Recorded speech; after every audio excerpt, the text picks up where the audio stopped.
So in May 2025, we had our first ever HYROX Pro Doubles race.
It was my first ever HYROX race where I've gone through the full event.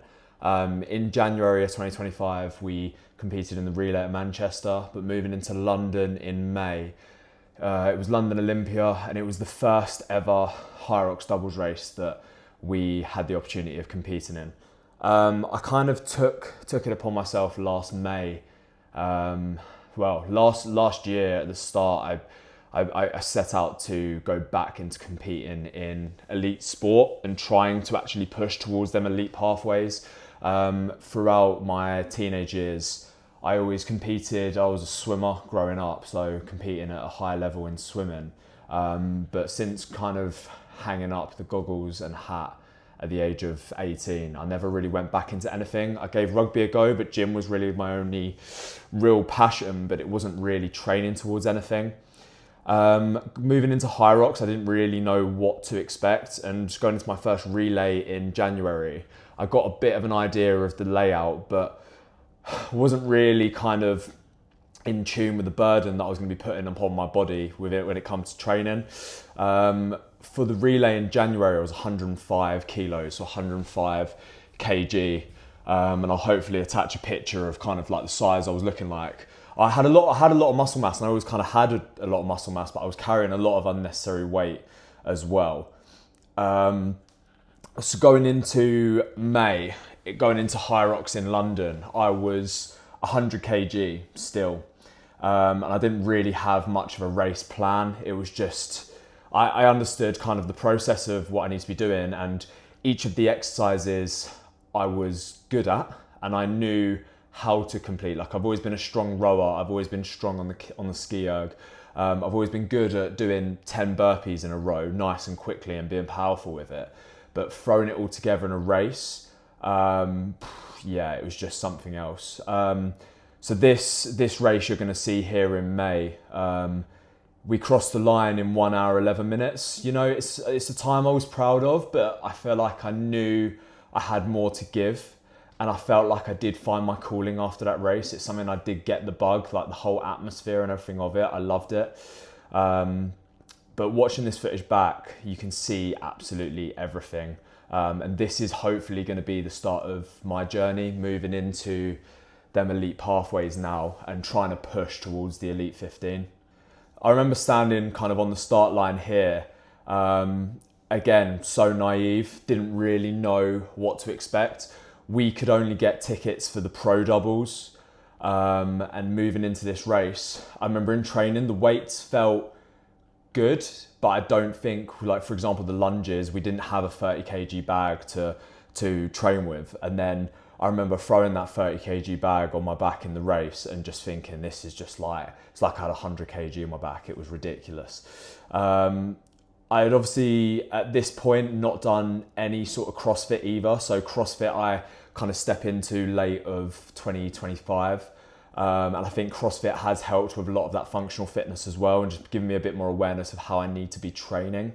And as well, reaching out to, so I work with swimming clubs now as an S&C coach, reaching out to the coach that I work with about just how I can structure my sessions to be based around an actual athlete's periodization plan rather than just going into the gym, right, today I'm going to do an hour of legs, and actually making sure that I'm building up my engine again, getting the distance in my legs. Looking back, we went out way too hot. So I remember looking down at my watch and seeing my 1K pace on this first lap and being like, we're going at like 4:30 pace. And I remember at the time, like 4:30 was just unheard of. It was ridiculous. And it's so hard to control the race emotions. And I remember turning to Dom a few times and telling him to slow down.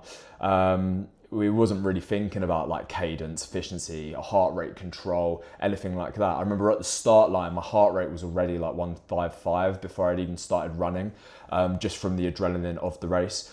The next big competition that we do have and we're building up to is March. So we have London Olympia again in March, the 22nd. So we've got the normal doubles. And the goal there is really just to get as close to that 60-minute mark as possible. We really want to be pushing for 60 minutes. I'm still heavy, so during this cut phase, I don't want to just drastically cut because I won't be able to maintain the training volume. So I'm sitting at about 94 kg now, which is the lightest I've been in 2-3 years. So that's a drastic change from the 100 kg that I was when we raced the pros in May last year. Training volume, like I said, has gone up massively, and the implementation of more CrossFit style workouts alongside the training volume, increasing the running, increasing the cycling. Hopefully this is stuff that's really gonna help us. Moving on to the ski erg, this was kind of like the first reality check. I remember thinking how high my heart rate was, and I really put emphasis on trying to slow the stroke rate down. My breathing wasn't controlled, and my body weight, it was starting to hit in. I was already fatiguing, and they always say, like, if you're fatiguing going out of the ski, it's going to be a long day, and yeah, trust me, it was. Moving into the sled push and the sled pull, I did feel strong because obviously, like, I was 100 kilos, I had a lot of body weight behind me, and I think that did help us. And when you look at our placement in the sled push in comparison to other people in the field, we were well up there. But in reality, we probably went out too quick on that station, and then it's ended up burning our legs out. Because I remember going into that run after, I believe it was the sled push or the sled pull, I had to stop for a good like 20 seconds to actually just walk a little bit because I felt I was going to throw up, like it was no good. But yeah, moving on, we have the burpees. Burpees are something that I've just never really clicked with, never really gelled with at all. I think, like I said, it's like doing 10 quick burpees. I've always been very good at being explosive, but it's that repetitive explosiveness over them 80 meters. It does get to me. I think now being 95 kg or 94 kg, pushing to try and get to 90 kg by the time we hit March, this is like a massive goal because I need to be more speedy on them burpees. I was spending a good few seconds laying down on the floor contemplating my life decisions. And like I said, it's like I've gone from that race that was only my first race. This is episode 1 of the road to Elite 15. We are going to progress from here, and there's going to be learning opportunities from every race. I think the biggest thing is just race experience and race exposure is going to help massively. Moving on to the lunges, like I said, it was one of them that we didn't really have a 30 kg sandbag that we could train with. So it was a reality check massively. We only had a 20 kg bag that we were training with, and they were fast. But as soon as you up it from that normal weight to that pro weight, game changer. So moving into March this year, so March 2026, we are only doing the open. And I think that's something where we should fly through them lunges, and it should really be a strong point. For me, the stations are strong because I have a good strength foundation at the moment. Following Hunter and Hunter's YouTube, throughout the training he does with other people, he puts emphasis on the build up. It's like you need to analyze what your key strengths are and key weaknesses. And realistically, it's very apparent that my running just isn't up to scratch. So that's where everything I've been doing is getting distance in my legs on the bike, getting distance from long runs, doing them sprint intervals on the treadmill, doing them Norwegian 4 minutes on, 3 minutes off. That's really been helping. an example of a session I'd done yesterday. So I did a 1 hour session. We focused on 2 minutes of high intensity where I was running, started at 4:15 pace, for 4:15 kilometer pace. By the end of it, so it was 2 minutes on, 2 minutes of walking, and then 2 minutes of running at 10-minute kilometer pace. No, not 10-minute kilometer pace, 10 kilometers an hour.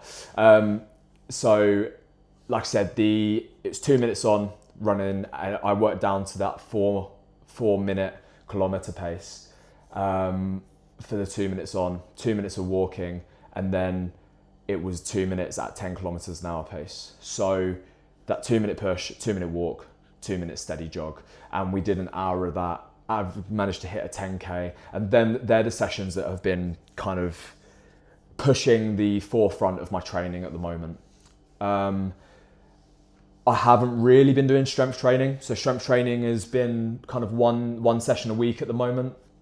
So I'm only doing that 1 or 2 sessions because I need to just get volume in. So every day, 2 to 3 hours of bike and running, because I need to get to the level that these kind of elite guys are at. And I'm just not there when it comes to running at the moment. I'm so far off. Like I said, it's episode 1. This is the start of hopefully quite a fun journey. Additionally, we do have so many other plans. So I'm just going to use this last few minutes to just reflect here. We've come so far.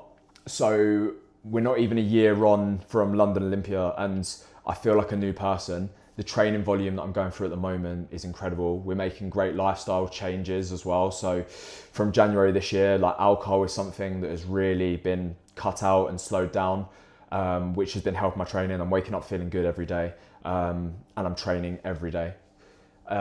Rest days are used through active recovery. So for example, today was a rest day for me, but we still went and did a 2-hour hike.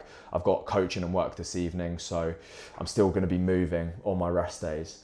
I still need to cut some body weight. I need to get down to that sub 90 kg. And then obviously looking at maintaining the strength at that lighter weight. It's going to be interesting because moving into the Open in March, it'll be interesting to see where our time is at. Because like I said, with the pro weights, we went 111 and we wasn't prepared for it. And 111 is not a bad time for your first ever HYROX. So moving into the Open, we need to see that sub 1 hour now. And in March, we're going for the hour, and I want that sub 1 hour so bad. Realistically, a lot of people, they go for the sub hour just because it looks good or it sounds good, or that is the standard. But I've got so many kind of goals to move on past that. It's not that I just want to get the sub 1 hour to tick it off. I want to compete in this. I want to do more crazy challenges. Also, all of these foundations for this aerobic base, it's going to help. So me and a good friend of mine, Isaac, we're going to be starting a new series as well, where we're working towards becoming an Ironman.